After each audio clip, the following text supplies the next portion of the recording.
Welcome to the Wooper Club League Season 12, Week 7 Power Rankings. We're starting to get a little bit more clear in the playoff race. Where are we? There's a lot of teams that are bunched up together.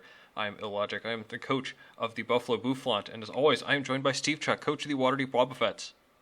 Hey, everybody. And although we would normally go into trades here, even though the trade deadline has not yet passed as of this point, there were no trades affecting Week 7, so we get to hop right into some match recaps here, and there were some long games, so let's get right into it right now. We're going to start off over in Paldea. Week 7 saw some very important matchups, including this one against what we thought were the two best teams in the league, with the Newport Noctowls and the Akron Agrons. Maybe sweating for the first time all seasons, the Noctowls did still pull away with the 3-0 W. Turn 1 Iron Moth overheat on the Electros did not claim a KO. What a bulky lad. Plenty of pivoting around with the Screamtail and Slowking, setting screens in snow, with U-turns coming around from the Noctowls. Eventually, Dawnfan is out to spin away the rocks that came up from Hydreigon, but in turn gets crit through Reflect from Dondozo. That's what you get for critting knockoff against Dondozo first. More pivoting, Slowking tanks a player from Azu and Chilly Receptions out into Electros, who survives an Aqua Jet with 5% in Giga Range back to restore more than it took, and Slowking's Future Sight KOs the Azumarill. Hope you were satisfied with one KO. Sit back for a bit and wait.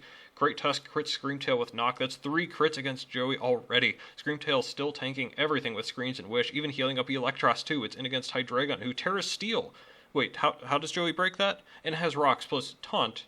We'll check on that later. Meanwhile, T-Tar D-dances up at Skeldurge, Terra's into Fairy, and burns T-Tar. Another stalemate despite Facade from T-Tar chipping away a little bit with Sandstorm here, but after some slack off, Skeldurge gets back up to full. Gets to +2 from Torch Song. Bit of fancy pivoting around to reset Sandstorm. Torch Song still doing very little to T-Tar. Finally takes it down and sits at +5 on turn 42, but there's only one slack off power point left. Iron Moth forces it out. It has Morning Sun to heal up too. Hydreigon is in against Excalibur. Flash Cannon hits it at 21%. But there's Dragon Dance at 2 at KOs Dondozo, and Joey suddenly up 6-3 on the undefeated Noctowls. But Hydreigon can tank the Glaive Rush and KOs with Flash Cannon, and with the full moveset revealed, I see some trouble. Screamtail can set Light Screen, but is taunted into a Slowking. A Spadef drop from Flash Cannon, then a flinch. Is this happening? Chilly Reception out into Dawnfan, who at least gets rid of those pesky lefties from Hydreigon, bring it down to 28% before going down. Light Screen again, wishing to Electros? Yes, Hydreigon finally switches out. Iron Moth out trades the Electros and KOs that U-turns out of Slowking with another crit. What is happening? Dark Pulse seems to be trading evenly with Slowking now. There's the flinch. Screamtail is sacked. Slowking goes down after rocks, and a Dark Pulse and Flash Cannon KOs Skeldurge to finish the game. A long one. But Terra Steel Hydreigon kinda won by itself. Very nice. Next up, it is our feature match of the week. The Wooper Troopers and the Close Combat Club put on a show fighting for their playoffs lives. A loss eliminated either one, while the other one needs some help and to win out to make it, and it's the Close Combat Club that emerged victorious 1-0. This match had a bit of everything. Go check out Michael's breakdown right here on the main channel. You cannot miss it.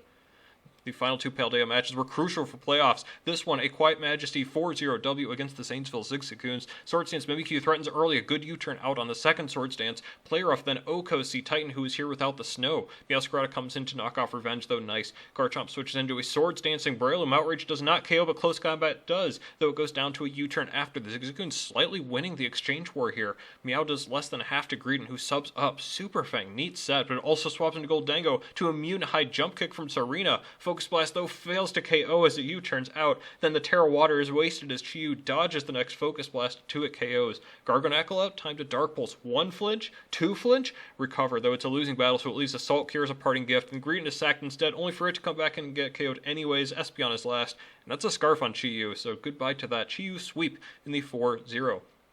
Finally, the Boulder Boulders with a 4-0 as well. This one against the Kanto Kinglers. Slowbro tricks the Lagging Tail over to Magzone. Gets a balloon back. That's kind of cute. And Crocodile gets up rocks while Talonflame tanks a Future Sight. Kingambit swaps in on a Chilling Water from Slowbro, but instead raises its attack in Defiance, KOing Slowbro on the follow-up. Crocodile next. Intimidate. That's another boost. Sucker Punch KOing that too. Can it be stopped? Reads the Garvor sub and Ironheads. Mystical Fire does damage, but that is now a +4 Kingambit without even boosting itself. Slitherwing next, but Terra Flying helps Kingambit survive the Flame Charge, and 2 at KOs that. Salamantin next. No Intimidate here in KOs, finally. Terra Rock on the Dragon Dance. That's a +2/+1 Salamence against Hatterene. Rock Slide flinch. Oh no. Rock Slide misses. That's some chip on his Salamence, but it's at +3 attack now. Iron Valiant with booster energy has the speed. Moonblast and T-Bolt KO Gyarados. Moonblast finishes off the Salamence at the end. A bit scary, but a 4-0 in the end. And with the Waterdeep Wobbuffets on bye, that is what happened in the Paldean Conference. Meanwhile, in Johto, very important matches here. We're starting with the Lorraine Lairon and the Cincinnati Incineroar. And it's the Incineroar that come out on top 2-0. Pair of U-turns turn 1, Espathra versus Poltegeist, then, who do very similar things. But Espathra goes down immediately to a Shadow Ball. Dondozo Terra Fairies against Hydreigon, gets 2 curses off before resting up. Is it over already? Not when you Garg on my Nachi. Get a Salt Cure off and swap in and out of Palafin to proc that passive. That's good. Hydreigon back into force another rest. Sleep Talk not hitting well, but Liquidation is the only damaging move. Despite hitting Hydreigon low, it's got to retreat for now thanks to the damage from Earth Power and the Salt Cure. Staraptor takes big damage in return, then a favorable position with a substitute up on boosted Iron Hands. But Garganacci is boosting too. Terra Fairy there as well to nullify Drain Punch's damage. Even Wild Charge doing 16%. Dondozo is going to have to be sacked. Poltegeist in, Shell Smash, and Tank Assault Cure, but Giga Drain isn't doing much at all. Garganacci is stalling this out too. It's still above half when it goes down. Sludge Bomb from Glimmora doing around half, at least forcing damage onto each other. Dawnfan, a cheeky EQ instead of spinning. T-Spikes gets damaged on Quaquaval, and even survives an Aqua Step to still get rid of the hazards while getting Quaquaval in range of Jet Punch. Iron Hands, Revenge KOs Palafin, and KOs Palafin, oh no, Palmont, and we need a hero. Revive Palafin, survive Player Off with the Focus Sash, bring Iron Hands into Jet Punch range. It's the comeback, Jet Punch KOs Glimmora, then Staraptor 2, and for the second time, that's a game that ends with Palafin standing in Incineroar. Our back, baby. Next up, it's another crucial match, but it's another step forward for the Route 1 Burbs, and another step back for the Summit County Psyducks at 5-0 for the Burbs. Iron Moth forces Scizor out turn 1 and 53% onto Rotom Heat, but Skeledirge is in, stays in, and T-Spikes while eating the Willow. Oh, that's so big, and Tinglu adds Stealth Rock. I see the game here from the Burbs. Gyarados D-dances up, but Slowbro is a hard wall to that, and even if Skeledirge has boots, good luck. Terra Flying for Chien-Pao checks out, but Throat Chop stops Torch Song, turns the table on that matchup in the umpteenth different way. Iron Valiant in and Slowbro walls that too. The Bro even stops attacking as it tries to Destiny Bond, so the Iron Valiant goes down to Poison. Then Tinglu immunes T-Wave and Whirlwinds Gyarados out, but Scizor can finally defog to get rid of those hazards. Hawlucha gets off Swords Dance and Brave Bird takes down Gyarados and almost Excalibur, but Bex gets one for the Ducks. So Chien-Pao can Throat Chop the Rotom that swapped in. Iron Moth takes care of Scizor and Excalibur. That's a clean one for the Burbs, who are peaking at the right time. Speaking of, it's my Buffalo Bouffalant just rolling right along, a 6-0 over the Music City Mudkips. Breloom breaks Goldingo's air balloon early, which means Clodsire can come in to take 64% from Psyshock in exchange for some T-Spikes. Kingambit in, but after a Terra Steel, fails Sucker Punch on Toxtricity, then fails Sucker Punch against Azu, and then 2 more swaps out as Slitherwing claims the KO on Clodsire with U-turn. Talonflame immunes the Earth Power from Jugulus, then Goldingo and Slowking in. Goldingo swaps out into Slitherwing as Slowking tells a bad joke to go into Iron Jugulus. Bad matchup? Nah, Terra Steel the Slitherwing, eat up the Hurricane, and KO with banded close combat. Easy. Swap to Talonflame to immune the Titan EQ. So many good switches. Goldingo does chip to Slowking, Talonflame in on Kingambit, and Willow to get the burn on that threat and remove its rocks with Defog. Gastro in, gets up rocks on Slowking, then swap into Azu. In another match in Paldea, Azu did 64% to Slowking with Play Rough, but the band is back together. Great choice to do 79% to prevent the snow. Goldingo walls and KOs Breloom, Gastrodon walls Kingambit, and that goes down after an EQ and some recover stalling of the burn. It's just C-Titan clicking Belly Drum. We've been here before, but this time 80% to Gastro isn't enough. That's yet another 6-0 from the Bouffalant. Finally, another match of all time between the Adams Pidgey Emporium and the mighty Miltanks. It's the Miltanks who grabbed their first W. Every team has won at least one this season. It is so cool to see. Meowscarada prioritizing spikes as Rotom sets up screens into Saralach, who Estes up on T-Tar. Oh, you didn't know? Close combat into that KO for the Miltanks.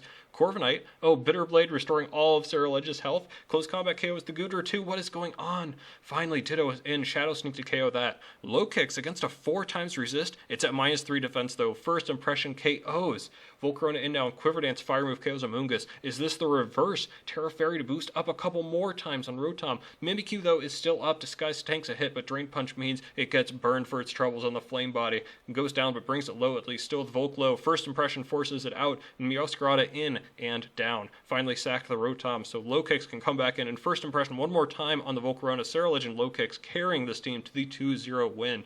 And with the Seattle Steamrollers on bye, that is what happened in the Johto Conference. Lots of fun matches here, but it comes down to a few teams all clumped together as we start in Paldea. And here are our updated power rankings. Still only the Noctows with a clinched playoff spot up there at number 1. And then there's been quite a bit of rearranging as 2, 3, 4, and 5 all have the same record, Steve. This is kind of crazy. Yeah, really, really big clump there. All of us at 4-2 in key positions. All of us decidedly not as good as the Noctowls, but all very close to each other, having wins on each other and losses to each other. Yeah, so all of these teams have been looking pretty strong, even as of late, I would say, all coming to starting to peak at the right time. When we'll get into a little bit more of the playoff scenarios in a little bit, but how do we possibly distinguish between all of these teams who, by the way, still all have to play each other at least once? We have the Quiet Majesty up at number 2 right now, the Akron Agrons at number 3, Boulder is finally put on the list here at 4, and your Waterdeep Wobbuffets just missing out on 5. Steve, there were a lot of different factors to look here, but I think we finally decided on something that we felt was pretty good, pretty impartial, and should be a fair judgment of where we think they should end up, depending on a couple of factors here. What did we look at? Yes, a key aspect of this was their remaining schedule. Funnily enough, these teams are playing each other this upcoming week, and then they all play week 9 against different teams. So very similar schedules, but based on who they're playing, we can kind of see, rank them accordingly. So it's easiest to start actually with the Wobbuffets, who have yet to play the Noctowls. Given that the Noctowls are currently undefeated, that seems like a pretty big advantage for the Wobbuffets currently, and so a predicted upcoming loss to the Noctowls puts them down at 5 pretty clearly. Outside of that, the other teams are all very close. We decided to give the edge to Quiet Majesty. Their last week game is against the struggling Kanto Kinglers. That should be an easier one to pick up in that final week, which could be very helpful. And then for the Akron Agrons and the Boulder Boulders, these two are very close. Both of them in their last week playing against close teams in the Close Combat Club and the Wooper Troopers. It's hard to kind of differentiate between them. But based on the Agrons having kind of being ahead for most of the time, despite losing the head-to-head, we decided to keep them in that number 3 position. Yeah, you bring up the head-to-head too, which I think we do need to discuss a little bit. There's a little bit of a circle going on here. We're trying to complete that with this week, the remainder of the teams here playing each other. But we actually kind of have everyone in a little bit of reverse order here too. The Majesty have fallen to the Agrons, who have fallen to the Boulders, who have fallen to the Wobbuffets, who have fallen to the Majesty. Which kind of shows too, even though they're in reverse order from the direct head-to-head, it's not really, because it's just one big circle and you can't even use that as a distinguishing factor. It is so cool to see so many teams right there neck and neck. So we also have one other team to talk about. I guess we should go over all of them together here as we look at the playoff odds a little bit. We separate this out a little bit. The Paldea playoff race coming to a head. We have 4 teams here together at 4-2. The Close Combat Club down there at 2-4 with a slight chance. But first and foremost, Steve, it should be relatively straightforward for these 4 teams. What do they need to do to make playoffs? Or maybe, on the other hand, what would it take for them to even miss playoffs? So for the 4 teams at 4-2, they're all sitting at an 87.5% chance to make it, and they all have a pretty straightforward way. If they win their Week 8 match against each other and get to 5 wins, they're in. If they win their Week 9 game, they're in. One more win will do it for any and all of these teams. Getting to 5 wins will be the key number, and that is enough. They also can make it at 4 wins.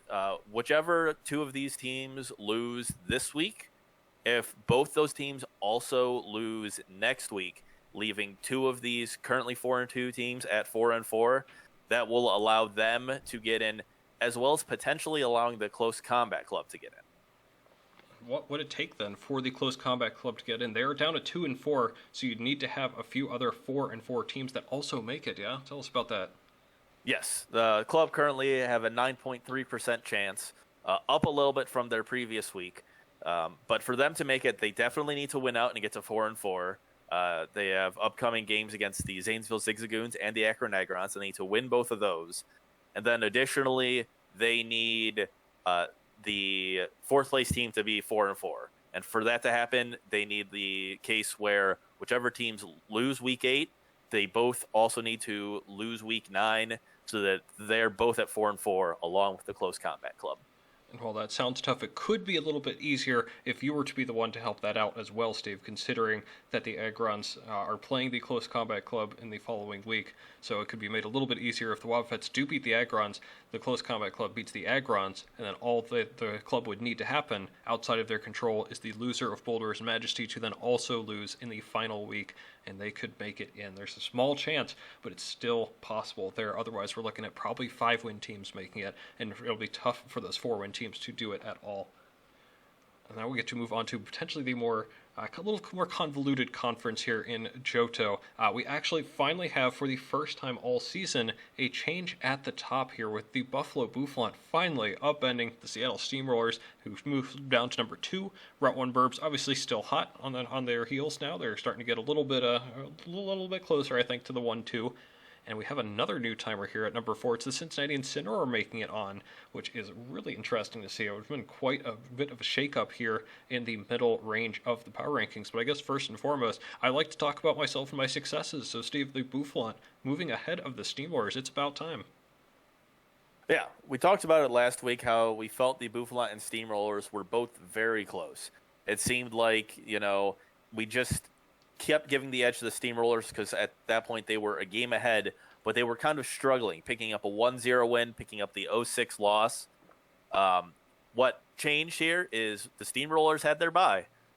With the bye now, the wins are evened out. Both of these teams sitting at 5 wins, 1 loss. Additionally, the Bouffalant have had definitely stronger games. Their 1 loss was week 1 to a play rough miss, while the Steamrollers loss was a 0-6 to a team building error that may have brought them back some, but it still looked like a game that the Burbs really had. Additionally, the Bouffalant, as you'd like to keep bringing up, 5-6-0 since then. The Steamrollers, their last game they played, a 1-0 win over the Laron. So it seems like things are kind of slipping a little bit for the Steamrollers. They aren't as dominant as they appeared early in the season. So we're going to give that edge to the Bouffalant now.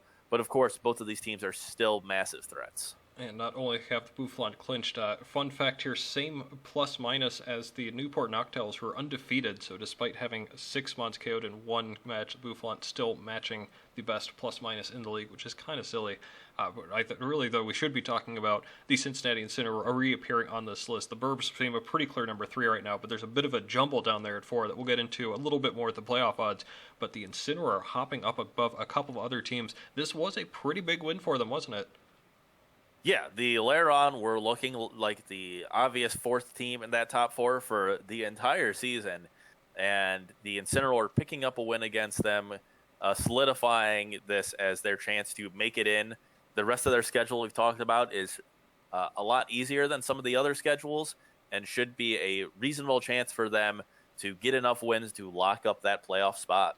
Speaking of, let's just move right over into that. As you see, the Bouffalant have now clinched a spot as well, so there are 2 guaranteed spots already taken up here in Johto, so it's a little bit extra pressure on who that number 4 is. Looking over here, I guess we should start at the top with the Route 1 Burbs. 4-2 does separate them a little bit from the rest of their pack, unlike it would have in Paldea. 4-2 over here, looking pretty good.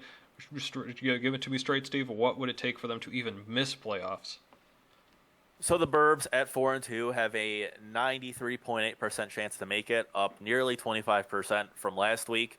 For them to miss, they need a couple of things to happen. They would need to lose out. They need to lose to the Miltanks in Week 8 and lose to the Mudkips in Week 9. Additionally, they need 2 of the 3-3 teams to win out and get to 5-3, which is possible, especially considering they play one of them in the Mudkips. So the Mudkips would just need to get 1 more in addition to the Burbs losing out, or the Laron and Incineroar could also get up to 5-3. Those teams really don't play each other, so they definitely have the option to. And if at least 2 of them get up to 5-3 and the Burbs lose out, they would miss the playoffs.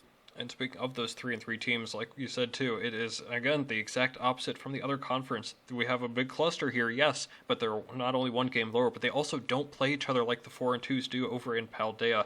The Incineroar, the Lairon, the Mudkips, we have them in this order listed here for a reason. Tell us about what it would take for these teams to make or miss playoffs and their chances. Yes, so the Incineroar and Lairon right now are currently tied at 59.4% chance to get in. The Mudkips are a little bit behind them based on their remaining interaction with the Burbs at 57.8. But all three of these teams have a very similar path. If they win both of their remaining 2 games, they make it in. 5-3 will be enough to guarantee their spot. They're good there. Additionally, if they only win one of their remaining 2 games and no more than one of the other teams that could get to 5 wins does, they would make it. So they need either the Burbs to lose out, or they need the other of the Incineroar, Lairon, Mudkips to get only 1 win. They're kind of hoping to force that 4-4 tie to get in if they only are able to win one of their remaining games. And then the final team down here below, the Summit County Psyducks. Spoiler alert, they're on bye this week, so they've already played their 7th game, and they're already 1 game behind there. What would it take for the 3-4 Psyducks to slip in there with a 4-4 record, presumably? So, yes, they will not be able to make it at 3-5. There will be guaranteed 4 teams making it at least 4 wins. The Psyducks currently have a 34.4% chance to make it.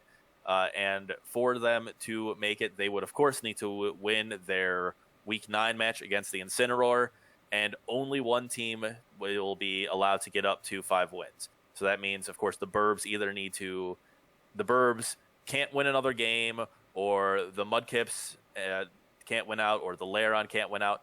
The Psyducks do, of course, play the Incineroar, so the Incineroar are not a limiting factor for the Psyducks. They'll hand the Incineroar the 1 loss that they would need. And from there, it's just hoping that only at most 1 team gets up to that 5-3 record. There is still a shot there, too. It seems not as much of a long shot as the Close Combat Club, but potentially more matches still need to go in their favor. Funny little quirks there in scheduling. Speaking of, as we finish up Week 7 and the playoff race predictions and everything here, we've got our Week 8 matches that we need to talk about. And Steve, there are just some matches that stand out so much. I'm going to let you cover Paldea. There are 2 here, I think, that immediately jump out at you. Yes, we definitely talked about them in how important this week is. There's the Wobbuffets taking on the Agrons, and there's the Boulders taking on the Majesty. The remaining games between the teams currently tied at 4-2, the winners of those games clinch. The losers will have to clinch it in the last week or pray for games outside their control. Really big match for these teams. Additionally, of course, there's the Close Combat Club against the Zigzagoons, the club needing a win to stay alive. So a lot of key matches, but especially the Wobbuffets, Agrons, Boulders, and Majesty.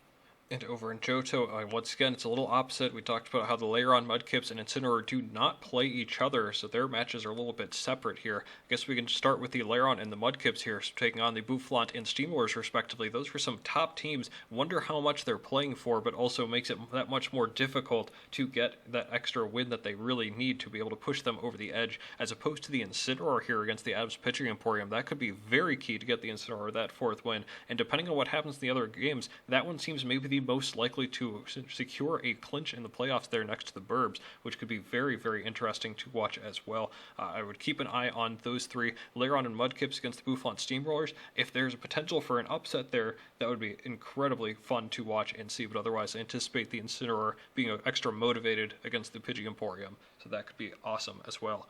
That's going to do it for us here. That is 7 weeks in the books.